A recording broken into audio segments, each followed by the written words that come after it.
Let's look through some of the stories inside the papers, why don't we? And Andrew Eborn joins me on the line, barrister, broadcaster and futurist. Andrew, good morning. Good morning, Rosie, all the way from Rome. How are you doing? I know, how exciting. Is it warm there? I tell you what, it's glorious here. We've had some fantastic weather, and as I always say, when in Rome, the only thing you have to do is join Rosie for the early breakfast show. It's going to be good.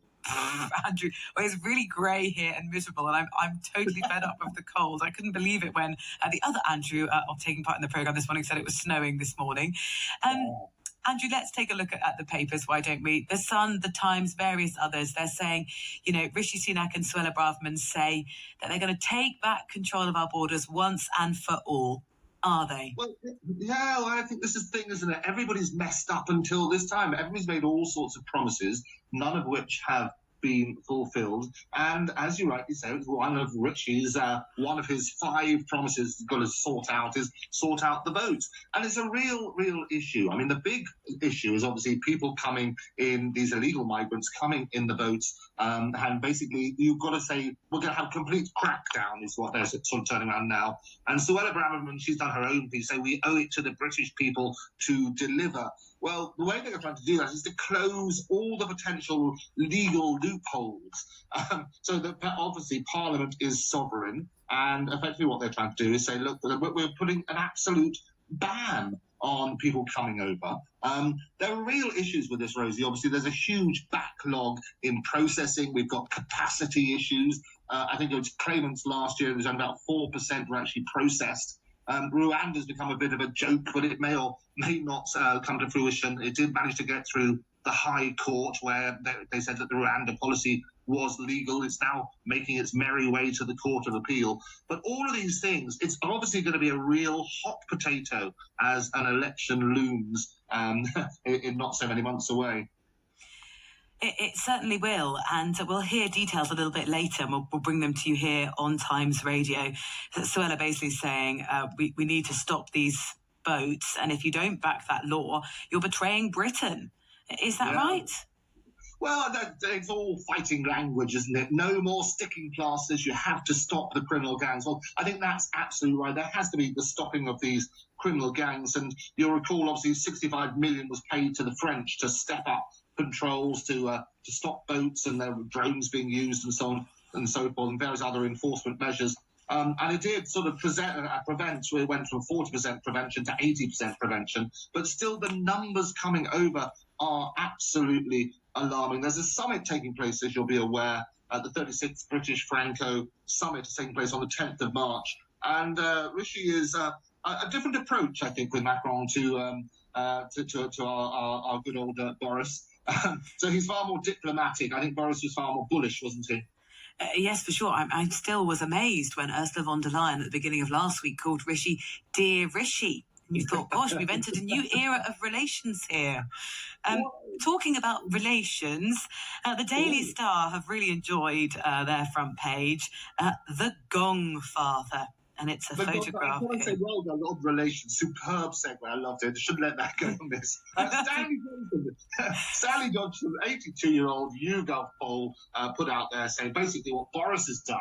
He, in his resignation list, he's put forward his own father for a knighthood, together with about 100 other people. And there was a YouGov poll which sort of said 4%, only 4% agreed with him, and 54% opposed, which means that quite a sizable number actually couldn't care less. But Rachel Johnson, interestingly, the other relative, I mean, she disapproves of the honour system altogether. And it's interesting, she was asked about it and said, well, if she'd been offered an honour, she wouldn't.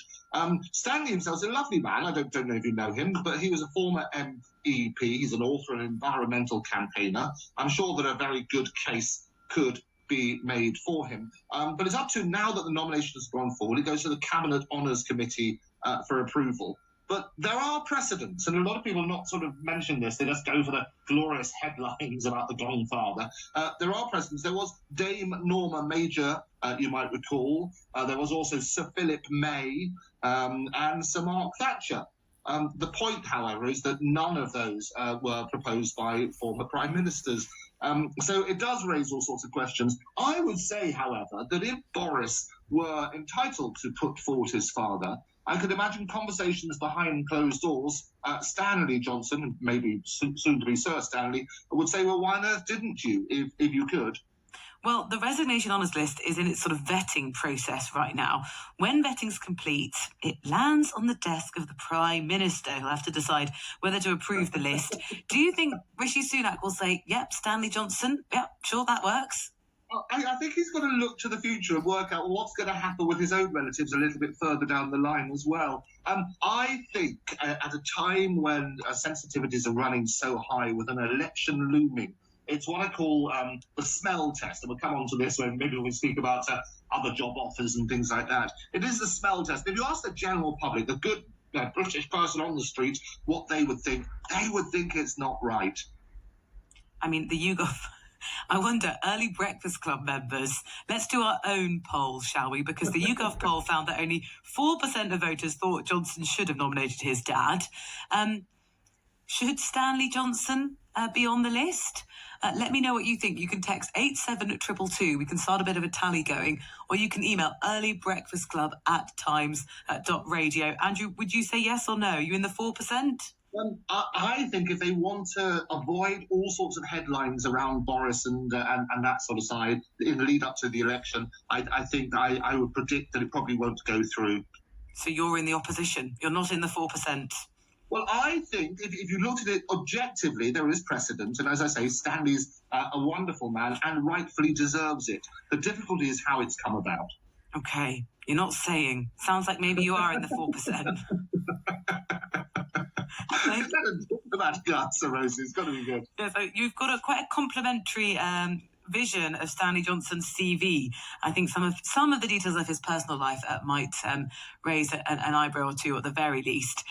The Daily Telegraph, Andrew, block funds for MPs who don't toe the line on lockdown. Some endless sort of details are being seeped out very slowly by the Telegraph. I have to say, there hasn't been, as far as my reading of it, a really sort of sensational story that we're thinking, my goodness, I just can't believe that kind of discussion took place. But what we're seeing here is kind of, I guess, the pressures that MPs were put under to vote through certain parts of COVID legislation. Well, absolutely, and this is basically it's a whipping story because that's what happens. This is how the politics, the wheels of politics turn. And it's Alan Nixon, who's an aide to Matt Hancock. It's the latest revelation, and basically it's James Daly, who's for Bury North MP. And the threat was if he didn't toe the line, then basically the learning disabled hub he was hoping to do in Bury wouldn't get the usual sort of approval. And it's basically that this is what these 2019 intake require. They want to make sure they're re-elected. And if they don't get their promises, then it's basically that. And my thing about this, and Matt, the other Matt, who's a brilliant cartoonist, and I often love to refer to him, he's got this wonderful cartoon on the front of the Telegraph today, who say some people believe Matt Hancock was developed in a Chinese lab, which I thought was wonderful. One of his earlier cartoons a couple of days ago, it's terrifying how easily WhatsApp messages can be passed from person to person. And it does raise a couple of questions, and I've spoken about this publicly as well, from a legal perspective, because there are all sorts of issues. Obviously, there's a breach of the NDA, the non-disclosure agreement, and that entitles Matt, if he were so wanting to claim damages. It also, potentially, I'm sure lawyers are crawling all over this, to try and get injunctions to stop further revelations. But there's also the power of copyright. And you might remember that basically a certain wife of Prince Harry had managed to stop other newspaper groups from, or basically claim huge damages when her letter to her father was published. And that was the power of copyright. And Matt Hancock in the messages, in fact, everybody in the messages that they write, will have copyright in those messages, which gives you the right to prevent the unauthorized distribution of that. It is an extraordinary story. It's going to be drip-fed for many more days, and political capital pulled on all sides. Yeah, it's the first day the paper haven't gone as big as it has in previous days, so we might be sort of seeing near the end of that. And you have to say, our poll is already kicking off, and you are definitely in the minority, Andrew.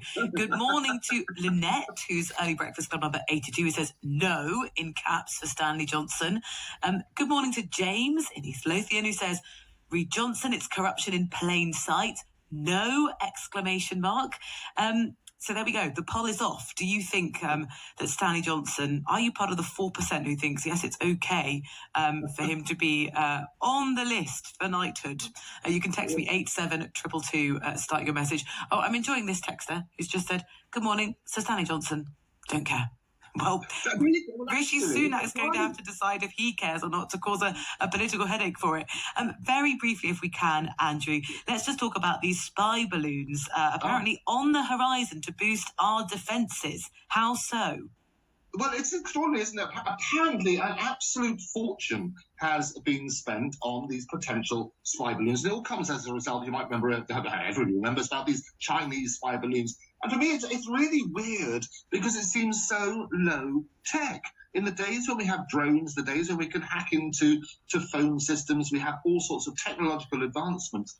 Firstly, the very fact that we're talking about spending, 100 million looking into these potential balloons is extraordinary. But secondly, I think that the whole idea that it's just so low tech. You can get this information in other ways without needing these big hot air balloons spying up there from in the horizon. Andrew, thank you very much. It's been a pleasure to have you on. Enjoy the rest of Rome and the sunny weather that you're enjoying because it's miserable here. Andrew, thank you. Lovely to see you, Rosie. Take care. Bye-bye.